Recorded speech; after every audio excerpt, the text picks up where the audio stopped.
Сәлем достар, менің арнама қош келдіңіздер. Жасалуы оңай және өте дәмді салатты жасайтын боламыз. Бізге қажет заттар: қызыл жуа, бір данасы жеткілікті, майонез, салатный лист жапырағы және осындай ұзынша болып туралған ет. Қазір осы етті қуыратын боламыз. Және бізге корнишон қажет болады. Сонымен қатар бізге чипсидің осындай түрі. Кеттік, салатымызды дайындап бастаймыз. Ең алдымен тапамызға майымызды құйып, етімізді салып, жай отта қуыратын боламыз.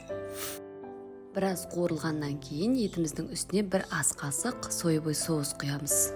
Тағы да етімізді араластырып қуырамыз. Содан кейін үстіне су құйып, біраз уақытқа бұқтырып қайнатамыз. Астын отын бәсеңдетіп, осылай жарты сағаттан аса уақытқа қайнатып алатын боламыз. Енді корнишонымызды дәл осылай бүтіндей қоюға болады, немесе ортасынан бөліп қоямыз. Жуамызды дәл осылай кольца қылып турап аламыз. Салатный листті де ұзынша етіп турап аламыз. Чипсимізді саламыз. Енді соңғы қуырылған етімізді қоямыз.